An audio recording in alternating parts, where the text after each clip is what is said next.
इस वक्त हरियाणा के सीएम नायब सिंह सैनी दिल्ली के दौरे पर है, क्या कुछ कह रहे हैं आपको सुना है। और मैंने कहा है प्रधानमंत्री जी को कि आपको हरियाणा के लोग बहुत प्यार और स्नेह करते हैं और उसका परिणाम है कि आज तीसरी बार भारतीय जनता पार्टी को इतनी बड़ी सीटें दे करके ये तीसरी बार हरियाणा में डबल इंजन की सरकार बनी है।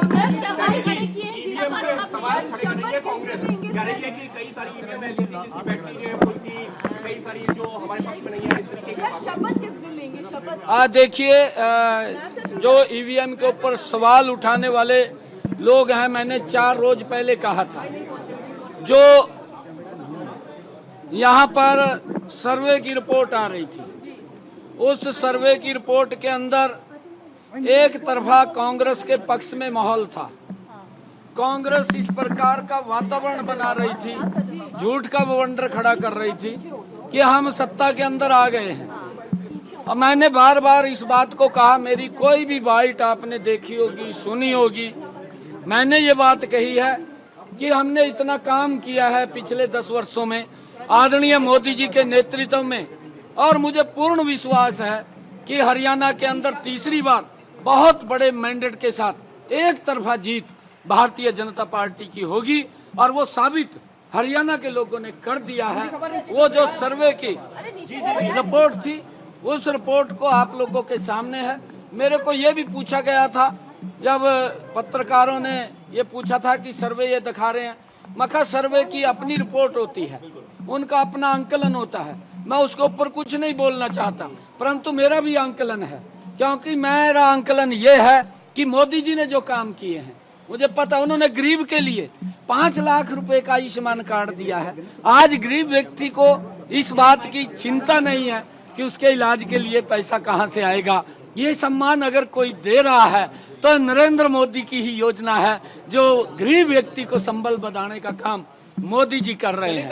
और मैंने इसी आधार के ऊपर कहा था कि भारतीय जनता पार्टी बहुत बड़े मैंडेट के साथ एक तरफा जीत लेकर के आ रही है।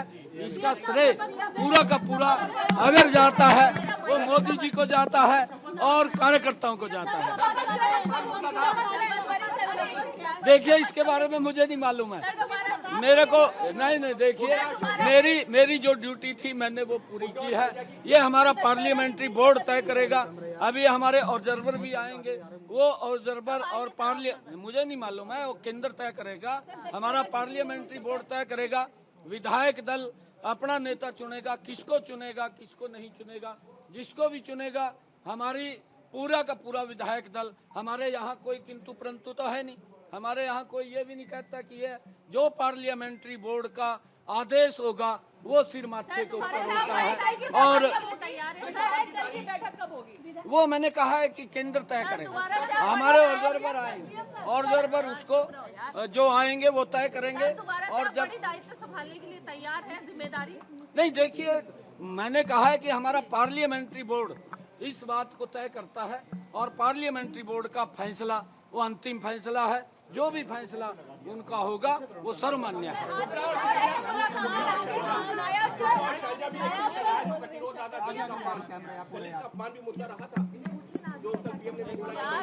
नहीं, देखिए, कांग्रेस के डीएनए के अंदर है ये, इन्होंने कभी भी दलितों का सम्मान नहीं किया।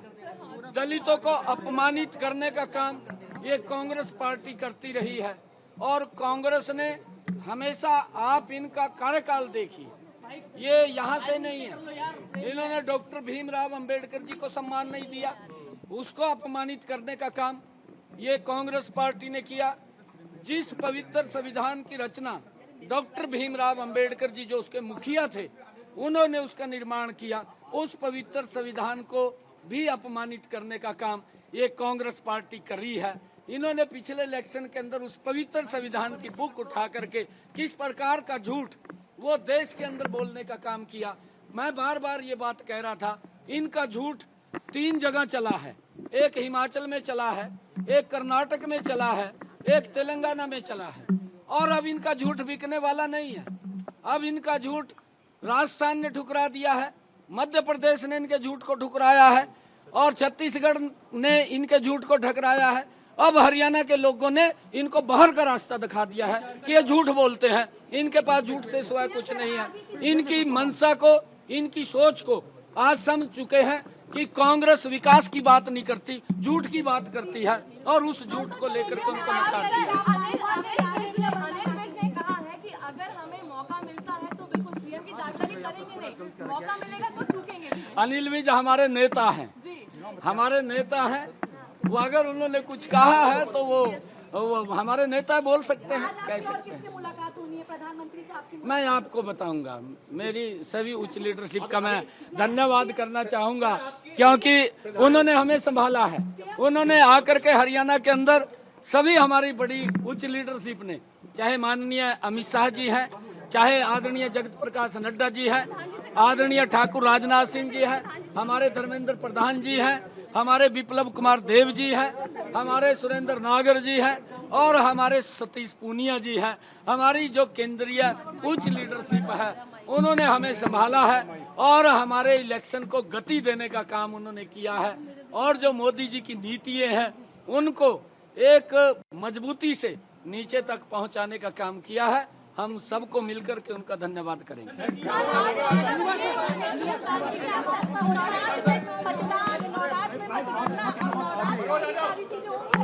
है जी, नवरात्र में मतदान और नवरात्र में मतगणना, अब नवरात्र में ही शपथ और तमाम चीजें होंगी हरियाणा? नहीं, देखिए ये विषय नहीं है, ये विषय नहीं है। मैंने कहा है कि हमारा पार्लियामेंट्री बोर्ड उसको तय करेगा, जब भी वो तय करेगा तो हमें जैसा आदेश करेगा। नहीं, हमारी जलेबी हरियाणा की बहुत ही फेमस है, मेरे गोहाना की जलेबी बड़ी फेमस है, परंतु जो व्यक्ति ने प्रेजेंट किया है कि उसकी फैक्ट्री लगेगी, उसका ये होगा, जलेबी के ऊपर बड़ी राजनीति की है। जलेबी हमारे हरियाणा में कई प्रकार की होती है, एक बारीक जलेबी भी होती है, एक मीडियम जलेबी भी होती है, एक ये गोहाना की प्रसिद्ध जलेबी है, ये भी ऐतिहासिक जलेबी है। परंतु ऐसा हमारी जो हरियाणा का कल्चर है, हरियाणा की हमारी संस्कृति है, हमारे हरियाणा का जो खान पान है अलग अलग क्षेत्र में अलग अलग है। कहीं की बर्फी फेमस है, कहीं की अमृति फेमस है, कहीं का घेवर फेमस है, कहीं का हमारा जो घेवर के साथ साथ फिरनी है वो फेमस है। परंतु उनको तो ये मालूम ही नहीं है कि ये चीजें भी फेमस है। वो तो किसी ने उनकी गाड़ी में एक डब्बा रख दिया और डब्बा रखा तो उन्होंने देखा कि इतनी बड़ी जलेबी यहाँ बनती है, तो उसको लेकर के वो उतावले हुए हैं थोड़े, उनको मालूम नहीं था। जब कल शुरू हुई थी तो पवन खेड़ा ने कहा था कि प्रधानमंत्री नरेंद्र मोदी और गृह मंत्री अमित शाह के यहाँ जलेबियां भिजवाई जाएगी।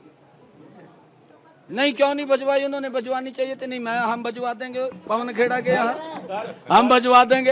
हमारे माननीय अध्यक्ष जी आप जलेबियां पवन खेड़ा के यहाँ और कांग्रेस के यहाँ पहुँचवाइए, जलेबियां जानी चाहिए वहाँ पे। जेजेपी इतनी बुरी तरह क्यों पिट गई, क्या वजह रही? क्षेत्रीय पार्टियां चल नहीं पाई चुनाव में। है जी, क्षेत्रीय पार्टियां क्यों पिट गई चुनाव में? इनेलो, जेजेपी, आम आदमी पार्टी, ये सब निपट गई चुनाव में। आम आदमी तो भ्रष्टाचार की दलदल में फंसी हुई पार्टी है, वो तो कांग्रेस से आगे है और कांग्रेस और आम आदमी पार्टी का दोनों का आपस में तालमेल है। ये तो उनकी सीटों को लेकर के झगड़ा हुआ, नहीं तो लोकसभा में तो दोनों गले मिल गए थे, एक दूसरे को गाली भी देते थे, विधानसभा में भी मिलने वाले थे।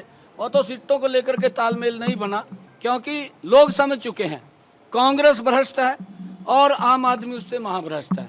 अगर कांग्रेस को महाभ्रष्ट कहें तो आम आदमी भ्रष्ट है, दोनों एक दूसरे के अनुरूप हैं।